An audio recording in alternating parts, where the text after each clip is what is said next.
ज्ञानवापी परिसर में पूजा अर्चना की अभिमुक्तेश्वरानंद की मांग को पुलिस ने स्वीकार नहीं किया, उनको अनुमति नहीं दी और वो आश्रम में ही अपने अनशन पर बैठ गए हैं। स्वामी जी, अपने आश्रम में ही आप बैठे हैं, तो क्या उसकी वजह है और कब तक अनशन पर रहे? देखिए, अनशन की हमारी कोई भावना नहीं है। हमारी भावना ये है कि हम पूजा कर लें तब भोजन करें। हमारे सभी हिंदुओं की ये सामान्य एक व्यवहार है, प्रैक्टिस है, जनरल प्रैक्टिस है कि लोग सवेरे स्नान करके पूजा करके तब कुछ खाते पीते हैं।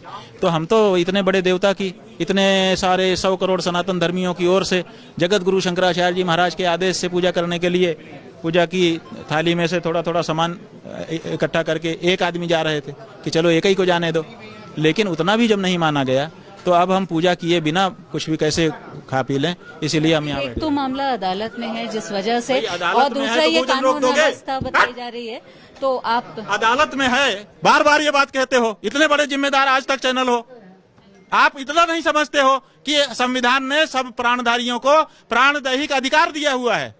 अपने प्राणों की, देह की रक्षा का अधिकार मूलभूत अधिकार है।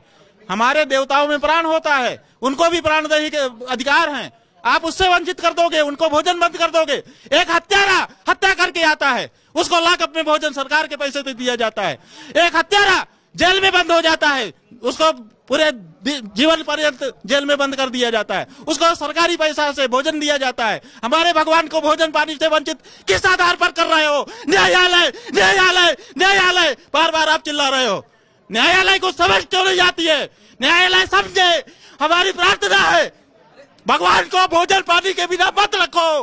तुम चलाओ मुकदमा जितना चलाना हो, फैसला करो। जिस दिन तुम फैसला कर दोगे कि ये शिवलिंग नहीं है, हम मान जाएंगे, लेकिन जब तक हमारा दावा है कि वो शिवलिंग है, तब तक उनको भोग लगाने का, पानी पिलाने का, उनको नहलाने का अधिकार हमारा है। उसको मत छीनो, मत छीनो, मत छीनो। आज तक ये बात मत उठाए कि न्यायालय में प्रकरण चल रहा है, इसलिए पानी नहीं मिलेगा भगवान को, इसलिए भोजन नहीं मिलेगा भगवान को। आज तक इस बात को जी बिल्कुल, आप भावुक इस बात को लेकर आपने बात की। देवी, उस मूर्ति को अधिकार है कि वो नहाने का पानी पाए, उस मूर्ति को अधिकार है कि वो भोजन पाए, पीने के लिए पानी पाए। उससे क्यों वंचित किया जा रहा है? यही हमारा मूलभूत प्रश्न है। आपने अभी अधिकारी जो उनसे बात की, उन्होंने बात की है। आप हमको मत जाने दो, आप हमको कुछ भी कर दो, आप हमको सूचना करो प्रामाणिक रूप से कि पूजा आज की हो गई, हम अभी बंद कर देंगे।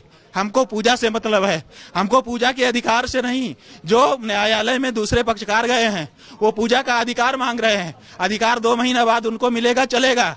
हम अधिकार नहीं मांग रहे हैं, हम भगवान की पूजा मांग रहे हैं। कोई कर दे, हमको संतोष हो जाएगा कि हमारे भगवान बिना खाए पिए नहीं बैठे हैं। बस इतनी हमारी भावना है।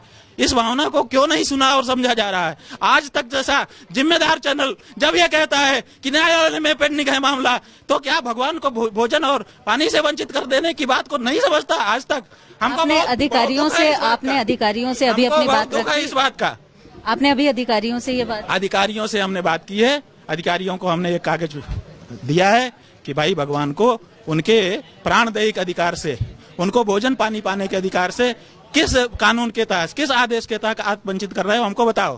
तो उन्होंने अपने अधिकारियों को भेजा है, कुछ देर में हमको मिलेगा उनका जवाब। जैसे पूजा के अधिकार के लिए वो महिलाएं गई हैं, वादी हैं, आप क्या इस अधिकार के लिए भी आप कोर्ट में जाएं? वो पूजा का अधिकार चाहते हैं, हम पूजा चाहते हैं। देखिए, एक न्यायालय था, राजा का दरबार, न्यायाधीश बैठा था, 2 महिलाएं आई एक बच्चे को लेकर के, और दोनों ने दावा किया कि ये मेरा बेटा है, ये मेरा बेटा है। काफी समझाया गया, लेकिन दोनों मानने को तैयार नहीं थी, तरह तरह के प्रमाण पेश कर रही थी। तो राजा ने कहा कि ठीक है, आरा ले आओ, आरे से चीर करके आधा इनको दे दो, आधा इनको दे दो। एक ही चीज है, 2 लोग का दावा है, आधा आधा बांट देते हैं। तो एक महिला ने कहा कि हुजूर रुक जाइए, आरा मत मंगवाइए, इसी को दे दीजिए, मैं अपना मुकदमा वापस लेती हूँ, मेरा बेटा नहीं है ये। राजा ने कहा कि अभी तक क्यों कह रही थी, अब तेरे को प्राण दंड मिलेगा, सच बोल। तो उसने कहा सच बात यह है कि ये जीवित रहे, इसी के पास रहे, मर जाए ये मैं स्वीकार नहीं कर सकती। राजा ने कहा इसी का बेटा है, इसी को दो। तो जो सच्चा व्यक्ति होता है, सच्चा अधिकारी होता है, उसको अधिकार नहीं चाहिए होते हैं, उसको व्यवहार चाहिए होता है। हमको पूजा का कोई अधिकार नहीं चाहिए, वहाँ की चढ़ोतरी में हमको शेयर नहीं चाहिए। हमारा ये सब दावा नहीं है, हम एक सनातन धर्मी है। हमारा ये दावा है कि भगवान को बिना पूजा भोग राग के वंचित नहीं रखा जाना चाहिए। अभी आप पूजा करके वहाँ तब फिर भोजन करेंगे जैसा आप कह रहे हैं? जी, पूजा जरूरी है, सनातन धर्मियों की ओर से 100 करोड़ से ज्यादा सनातन धर्मियों हो, लगभग की यही भावना है। हर घर में ये प्रैक्टिस है हिंदुओं की कि पूजा के बाद ही भोजन करते हैं। हम पूजा के लिए निकल चुके थे, 71 लोगों को पूजा सामग्री पीछे छोड़ करके हम थोड़ी सी सामग्री लेके अकेले आगे जा रहे थे, उतने में भी आपको दिक्कत है। तो हम ये कह रहे हैं कि भैया हम पूजा अब चूंकि निकल चुके, इसलिए पूजा के बाद ही अब मठ में हम अंदर जाएंगे, अभी गेट पर ही रहेंगे और पूजा के बाद ही अन्न जल ग्रहण करेंगे। पूजा के बाद ही अन्न जल ग्रहण करेंगे, ये कहना है अविमुक्तेश्वरानंद सरस्वती का। भावुक हो रहे हैं, वो कह रहे हैं कि देवता की पूजा किए बिना वो भोजन नहीं कर सकते। और जो बात लगातार कही जा रही है सभी की तरफ से कि न्यायालय में ये मामला है, उसको लेकर भी वो बेहद आक्रामक और भावुक दोनों हैं और कह रहे हैं कि ये बात वो नहीं मान सकते क्योंकि उनके देवता भूखे हैं और ऐसे में उनको भोजन कराना उनके पूजा का अधिकार, उनका अधिकार है और वो चाहते हैं कि ज्ञानवापी परिसर में पूजा हो शिवलिंग की, और इसके लिए वो जब पूजा करेंगे उसके बाद ही भोजन करेंगे। वीडियो जर्नलिस्ट रोहित मिश्रा के साथ शिल्पी सेन, वाराणसी, भाजपा।